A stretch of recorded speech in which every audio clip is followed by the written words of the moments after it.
गर्मियों की छुट्टियां शुरू हो गई थी। गर्मी की छुट्टियां मनाने मुनमुन अपनी नानी के घर गई। मुनमुन स्वभाव से बहुत ही जिद्दी और घमंडी लड़की थी। एक दिन की बात है, क्या मेरी प्यारी सी गुड़िया को भूख लगी है? नहीं, मुझे कुछ भी नहीं चाहिए। तो फिर तुम्हें क्या चाहिए? देखो, मैं तुम्हारे लिए ढेर सारे खिलौने लेकर आई हूँ। नहीं, मुझे ये बेमतलब के खिलौने नहीं चाहिए। एक बार देखो तो कितने सुंदर सुंदर खिलौने हैं। मैंने एक बार कह दिया ना, मुझे ये सब बेकार से खिलौने नहीं चाहिए। ऐसा कहते हुए मुनमुन ने सारे खिलौने उठाकर खिड़की से बाहर फेंक दिए। ये देख उसकी नानी को बहुत बुरा लगा, पर आप तो जानते ही हैं नानी कैसी होती है। वो अपनी नातिन की खुशी के लिए कुछ भी कर सकती है। चुनमुन की नानी ने स्टोर रूम में जाकर पुरानी सी अलमारी में कुछ ढूंढने लगी। तब उन्हें अलमारी के कोने में लकड़ी की बनी हुई परी मिली। वो चुनमुन को दिखाते हुए बोली, देखो चुनमुन, तुम्हारे लिए एक सुंदर सी परी। अरे वाह, ये तो बहुत सुंदर है, पर ये तो लकड़ी की है। सही कहा तुमने। और देखो, इसके पास इसके जादुई छड़ी भी है। जादुई छड़ी? क्या सच में? अगर ऐसी बात है, मैं इसे रख लेती हूँ।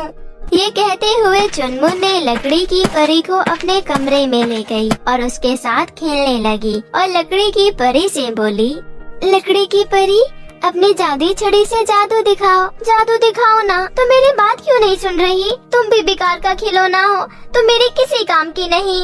ऐसा कहकर चुनमुन ने उस लकड़ी की परी को खिड़की से बाहर फेंक दिया। रात का समय हो चुका था। चुनमुन अपने कमरे में सो रही थी। जैसे ही चांद बादलों से बाहर निकला, उस चांद की रोशनी जैसे ही उस लकड़ी की परी पर पड़ी, तब उस लकड़ी की परी में हलचल होने लगी। ओह, मैं कब से इस पल का इंतजार कर रही थी, पर मेरी छड़ी कहाँ गई? जल्दी अपनी छड़ी ढूंढनी होगी। अरे हाँ, याद आया, छड़ी तो चुनमुन के कमरे में है। मुझे जल्दी से उस कमरे में पहुँचना होगा। फिर छोटी सी परी खिड़की के रास्ते जल्दी से चुनमुन के कमरे में पहुँची। उसे अपनी जादुई छड़ी टेबल पर रखी हुई दिखाई दी। वो रही मेरी छड़ी। इतना कहकर परी उस टेबल पर जैसे ही पहुँची, तब अचानक चुनमुन की नींद खुल गई। क्या तुम्हें अपनी छड़ी चाहिए? ये देख परी घबरा गई और वहाँ से भागने लगी, लेकिन छोटी होने की वजह से वो ज्यादा दूर भाग नहीं पाई और चुनमुन ने उसे अपने हाथों पर उठा लिया। प्लीज मुझे जाने दो। इतनी आसानी से नहीं, तुम मेरा खिलौना हो। पर तुमने तो मुझे फेंक दिया था ना। हाँ तो मेरा खिलौना, मेरी मर्जी, मैं जो भी करूँ अपने खिलौने के साथ। तुम एक बहुत ही बुरी और जिद्दी लड़की हो। सब मेरे बारे में यही कहते हैं, लेकिन मुझे इस बात से फर्क नहीं पड़ता। प्लीज मुझे जाने दो, नहीं तो अनर्थ हो जाएगा। नहीं, मैं तुम्हें कहीं नहीं जाने दूंगी। नहीं, प्लीज मेरी बात सुनो। सूरज उगने से पहले मुझे गुलाबी जादूगरनी के महल पर पहुंचना होगा, जो समुद्र के उस पार है। नहीं तो वो मेरे परिलोक को बर्बाद कर देगी। गुलाबी जादूगरनी? मैं परिलोक की राजकुमारी हूँ, कोई खिलौना नहीं। गुलाबी जादूगरनी ने मुझे श्राप देकर मुझे लकड़ी की परी में बदल दिया। क्या कहा? तुम परिलोक की राजकुमारी हो? लकड़ी की परी ने चुनमुन को सारी बात बताते हुए बोली, गुलाबी जादूगरनी मेरा रूप लेकर परिलोक में मेरी रानी माँ के साथ रह रही है। कुछ दिनों बाद उसे रानी माँ उसे परिलोक की रानी बना देगी। फिर उसे अपना जादुई मणि सौंप देगी, जिसे पाकर वो पूरी दुनिया में तबाही मचा सकती है। ये बात परिलोक में किसी को नहीं पता, लेकिन उस गुलाबी दुष्ट जादूगरनी की एक नेक और दरिया दिल जादूगरनी बहन है। उससे मेरा ये दुख देखा नहीं गया। उन्होंने मुझे बताया, पूर्णिमा की रात जब चांद की रोशनी मुझ पर पड़ेगी, तब मुझ में प्राण आ जाएंगे। और उन्होंने मुझे इस श्राप से मुक्त होने का रास्ता भी बताया है कि वो दुष्ट जादूगरनी की हवेली समुद्र के बीचों बीच है। उस हवेली के अंदर जादूगरनी ने कांच के शीशे में अपना दिल रखा हुआ है। मुझे वो दिल नष्ट करना होगा, तभी मैं उसके श्राप से मुक्त हो पाऊंगी और फिर उस दुष्ट चुड़ैल का अंत हो जाएगा। ये सब मुझे सूरज निकलने से पहले करना होगा, तभी मैं अपनी असली रूप में आ पाऊंगी। प्लीज मुझे जाने दो। सुबह होने से पहले मुझे जादूगरनी की हवेली तक पहुंचना है। चुनमुन ने कुछ देर सोचा, फिर कहा, ठीक है, पर मैं तुम्हारे साथ चलूंगी। क्या कहा? तुम मेरे साथ चलोगी? लेकिन वो जगह खतरे से खाली नहीं है। नहीं, तुम्हें मुझे अपने साथ लेकर चलना होगा, नहीं तो मैं तुम्हें नहीं जाने दूंगी। अच्छा ठीक है, चलो, बड़ा मजा आएगा, चलो चले। मेरी जादुई छड़ी तो दो। फिर चुनमुन ने जादुई छड़ी परी को दे दी। फिर परी उसे अपने साथ उड़ाकर समुद्र के किनारे ले गई। समुद्र के बीचों बीच जादूगरनी की हवेली थी। समुद्र के पानी का बहाव बहुत ही तेज था। अचानक से बिजली कड़कने लगी और बारिश शुरू हो गई। ये देख परी बोली, बारिश शुरू हो चुकी है। समुद्र के बीचों बीच जाना इतना आसान नहीं और मेरे पास अभी इतनी शक्ति नहीं है कि मैं तुम्हें बारिश में उड़ा सकूं। अब हम क्या करें? समय बीतता जा रहा है। तब अचानक चुनमुन की नजर समुद्र के किनारे एक नाव पर पड़ी। परी, डोंट वरी, वो देखो नाव, हम जल्दी ही हवेली पर पहुंच जाएंगे। चलो जल्दी से नाव पर बैठो। आइडिया बुरा नहीं है, पर तुम्हें नाव चलाना आता है? मैं ऑलराउंडर हूँ, जल्दी से बैठ जाओ। उसके बाद चुनमुन और परी नाव में बैठ गए। चुनमुन ने तूफानी बारिश में बड़ी ही बहादुरी से परी को समुद्र के बीचों बीच उस हवेली तक ले गई। जैसे ही उन्होंने हवेली का दरवाजा खोला, उन्होंने वहाँ एक भयानक बड़े दांतों वाला राक्षस को देखा। वो तेजी से उनकी तरफ बढ़ने लगा। उस राक्षस ने जैसे ही परी पर हमला किया, तब चुनमुन बीच में आ गई और उसने राक्षस के सिर पर वार किया। लड़की, तू मेरे हाथों नहीं बचेगी, रुक, पहले तुझे ही ऊपर पहुंचाता हूँ। तब परी ने जादुई छड़ी घुमाई और राक्षस को जलाकर भस्म कर दिया। चुनमुन, तुम ठीक तो हो ना? तुम्हें कहीं लगी तो नहीं? नहीं, मैं ठीक हूँ। उसके बाद दोनों ने मिलकर उस गुलाबी जादूगरनी का दिल ढूंढ निकाला। परी ने फौरन अपनी जादुई छड़ी से जादूगरनी के दिल को नष्ट कर दिया। ऐसा होते ही लकड़ी की परी अपने असली रूप में वापस आ गई। थैंक यू चुनमुन, तुमने आज साबित कर दिया कि तुम दिल की बहुत अच्छी हो। अगले दिन जब सूरज निकला, चुनमुन ने अपने आप को बिस्तर पर पाया और हैरानी से यहाँ वहाँ देखने लगी। अरे ये क्या, मैं तो हवेली पर थी परी के साथ, फिर यहाँ कैसे? कब? क्या मैं सपना देख रही थी? इतने में वहाँ चुनमुन की नानी आई और बोली, चुनमुन मेरी बच्ची, तुम उठ गई। चुनमुन तुरंत ही बिस्तर से उठकर दौड़ते हुए नानी के पास गई और उन्हें गले से लगा लिया। नानी जी, मुझे माफ कर दीजिए, मैंने आपसे बहुत ही बुरा बर्ताव किया और आपके दिए हुए सारे खिलौने भी फेंक दिए। अब मैं आगे से ऐसा नहीं करूँगी। कोई बात नहीं मेरी बच्ची, चलो नाश्ता ठंडा हो रहा है, जल्दी से मुँह हाथ धो लो। उस दिन के बाद से चुनमुन का जिद्दी और अड़ियल स्वभाव बिल्कुल ही बदल गया। अब वो सभी खिलौने बड़े प्यार से संभाल कर रखने लगी। किसी गांव में जानवी अपनी माँ के साथ रहती थी। उन्हीं के साथ प्रिया नाम की एक लड़की रहती थी, जो कि उनके घर में नौकरानी का काम करती थी। वैसे तो पहले प्रिया की माँ वहाँ नौकरानी का काम करती थी, लेकिन अचानक एक दिन उनकी मौत हो जाती है, जिसके बाद प्रिया वहाँ आकर काम करती थी। प्रिया बहुत गरीब थी और उसके पास रहने की कोई जगह नहीं थी, इसलिए जानवी के कहने पर उसकी माँ उसे अपने घर पर रख लेती है। जानवी बहुत ही अच्छी लड़की थी, लेकिन जानवी की माँ प्रिया को अपने घर में रख तो लिया, लेकिन हमेशा उसके साथ बुरा व्यवहार करती रहती थी। जानवी की माँ प्रिया के साथ जो भी गलत करती थी, ये सब देखकर जानवी को बिल्कुल अच्छा नहीं लगता था। ऐसे ही दिन बीत रहे थे और जानवी का जन्मदिन आ जाता है।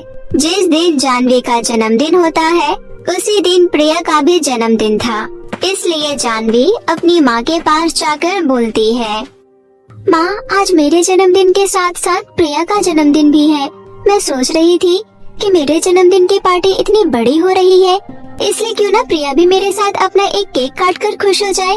बेचारी सारा दिन अकेले हमारे घर का काम करती रहती है, इसलिए कम से कम आप उसके जन्मदिन वाले दिन आप उसे एक भी काम मत करवाना। जानवी, तेरे कहने पर मैंने उसे इस घर में रहने के लिए जगह दे दी, उसे खाना भी देते हैं, इसलिए उसके लिए इतना काफी है। अगर इससे ज्यादा हम उसे देने लगे तो सिर पर चढ़ जाएगी। तुझे अभी नहीं पता ये गरीब लोग कैसे होते हैं। माँ, मैं तो आपको समझा समझा कर थक चुकी हूँ, जो आपको ठीक लगे वही करो। इतना बोलकर जानवी वहाँ से चली जाती है। जानवी की माँ ने उसे जन्मदिन के लिए 2 ड्रेस दिलवाई थी। उसमें से एक ड्रेस लेकर जानवी प्रिया के पास जाती है और उससे बोलती है, प्रिया, आज तुम्हारा भी जन्मदिन है और मुझे पता है माँ तुम्हें कुछ भी नहीं दिलाने वाली है, इसलिए मैंने अपने जन्मदिन के लिए 2 ड्रेस खरीदी थी, उसमें से एक तुम रख लो। जानवी, तुम मेरे लिए इतना सोचती हो, मेरे लिए ये बहुत बड़ी बात है और मैं अपने जन्मदिन पर तुम्हारी दी हुई ड्रेस जरूर पहनूंगी। मैं अपने जन्मदिन के लिए एक छोटा सा केक बना लूंगी, लेकिन तुम मेरी वजह से नम्रता आंटी से झगड़ा मत करना। प्रिया की बात सुनकर जानवी वहाँ से चली जाती है। जानवी के यहाँ से जाने के बाद नम्रता प्रिया के पास आती है और बोलती है, सुन, आज घर के कामों के अलावा तुझे सारा घर भी सजाना है। जानवी के जन्मदिन में बहुत सारे मेहमान आ रहे हैं, इसलिए खाना भी बहुत सारा बनाना है। सब कुछ तुझे अकेले ही करना है, इसलिए अभी से ही काम में लग जा। हाँ, मैंने सारी तैयारी करनी शुरू कर दी है।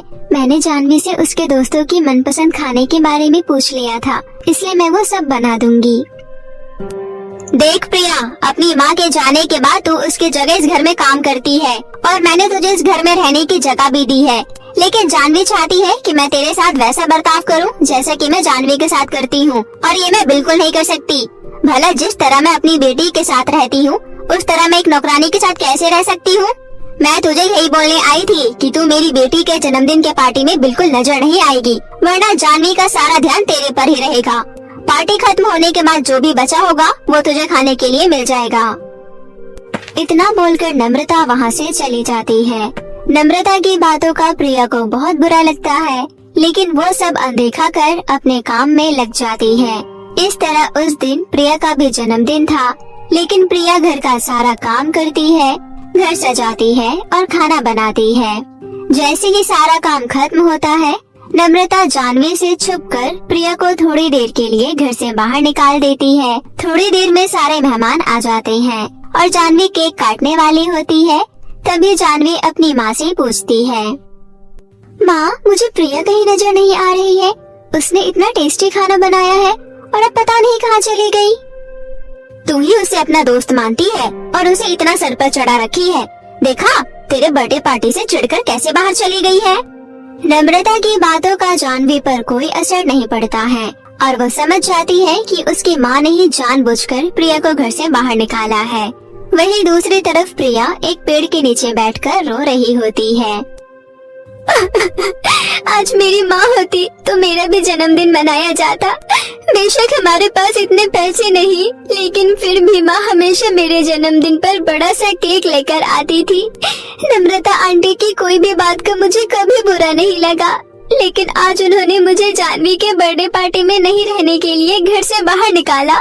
ये बात मुझे बिल्कुल अच्छी नहीं लगी। तभी एक परी भागते हुए प्रिया के पास आती है और बोलती है, सुनो लड़की, यह कहीं आसपास मेरी जादुई छड़ी गुम हो गई है। क्या तुम मेरी जादुई छड़ी ढूंढने में मदद करोगी? अगर सूर्यास्त होने से पहले मेरी जादुई छड़ी नहीं मिली तो मैं कभी भी परीलोक वापस नहीं जा पाऊंगी। परी की बात सुनकर प्रिया वहाँ हर जगह जादुई छड़ी ढूंढने लगती है। बहुत देर तक ढूंढने के बाद प्रिया को जादुई छड़ी मिल जाती है। ये जादुई छड़ी आपकी है क्या? हाँ, ये मेरी ही जादुई छड़ी है। तुमने मेरी जादुई छड़ी ढूंढने में मदद की, तुम्हारा बहुत बहुत शुक्रिया। वैसे मैं जब यहाँ आ रही थी तो मैंने तुम्हें रोते हुए देखा। क्या तुम मुझे बता सकती हो कि तुम क्यों रो रही थी? कुछ सालों पहले मेरी माँ की मौत हो गई थी, जिसके बाद से मैं उनकी जगह नम्रता आंटी के घर पर काम करती हूँ। आंटी ने मुझे अपने घर में रहने की जगह दी, लेकिन कभी भी मुझसे सही से बात नहीं की। आज मेरा जन्मदिन है और उन्होंने मेरे से सारा काम करवाकर मुझे घर से बाहर निकाल दिया। तुम चिंता मत करो, मैं तुम्हारा जन्मदिन जरूर सेलिब्रेट करूँगी। इतना कहकर परी वहाँ एक केक प्रकट कर देती है और उसके बाद प्रिया के फटे पुराने कपड़ों को एक सुंदर सी फ्रॉक में बदल देती है। उसके बाद परी कहती है, प्रिया, ये एक जादुई केक है और इस जादुई केक को खाकर तुम्हारे अंदर भी जादुई शक्तियाँ आ जाएगी। उसके बाद तुम घर के सारे काम बहुत जल्दी जल्दी कर सकती हो और अगर तुमने किसी बीमार इंसान को अपने हाथों से छुआ तो वो पूरी तरह से ठीक हो जाएगा। चलो अब तुम्हारा बर्थडे सेलिब्रेट करते हैं। उसके बाद परी प्रिया का जन्मदिन सेलिब्रेट करती है और प्रिया को अपने हाथों से केक खिलाती है। थोड़ी देर बाद प्रिया परी को धन्यवाद करके नम्रता के घर वापस फटे पुराने कपड़ों में लौट आती है। चल, अब जन्मदिन की पार्टी खत्म हो गई है और बहुत सारे गंदे बर्तन पड़े हैं, जा जाकर साफ कर ले। और हाँ, थोड़ा सा केक बच गया है, जाकर खा लियो। इतना बोलकर नम्रता वहाँ से चली जाती है। अब प्रिया के अंदर जादुई शक्तियाँ थी, जिसकी मदद से वो 1 मिनट में घर की सफाई भी कर देती है और सारे बर्तन भी धो देती है। ऐसे ही समय बीत रहा था। एक दिन अचानक नम्रता को बहुत जोर से बुखार हो जाता है। जानवी अपनी माँ को अच्छे से अच्छे डॉक्टर के पास दिखाती है, लेकिन फिर भी नम्रता ठीक नहीं हो रही थी। जानवी, अब मुझे नहीं लगता कि मैं ज्यादा समय तक जिंदा रह पाऊंगी। प्रिया एक बहुत अच्छी लड़की है। मैं हमेशा उसके साथ इतना बुरा व्यवहार करती रही, लेकिन उसने कभी भी मुझसे कुछ नहीं कहा। मेरे जाने के बाद तुम दोनों हमेशा एक साथ रहना और एक दूसरे का ख्याल रखना। जानवी अपनी माँ की ऐसी हालत देखकर बहुत रो रही होती है। तभी प्रिया उसे बोलती है, जानवी, मेरे पास जादुई शक्ति है। जन्मदिन वाले दिन जब नम्रता आंटी ने मुझे घर से बाहर जाने के लिए कहा था, तो मैं एक पेड़ के नीचे जाकर बैठ गई और वहीं एक परी आई और उन्होंने मेरा बर्थडे सेलिब्रेट किया। परी के पास एक जादुई केक था और वो जादुई केक खाकर मेरे अंदर जादुई शक्तियाँ आ गई और अब मैं किसी भी बीमार व्यक्ति पर हाथ फेरकर उसे ठीक कर सकती हूँ। इतना कहकर प्रिया नम्रता के पास जाती है और उसके सर पर हाथ रखती है। उसके ऐसा करते ही नम्रता पूरी तरह से ठीक हो जाती है। नम्रता प्रिया से अपनी गलती की माफी मांगती है और उसे गले से लगा लेती है। उस दिन के बाद से नम्रता प्रिया को अपनी बेटी जानवी की तरह प्यार करती थी और सब एक साथ हंसी खुशी से रहने लगे थे।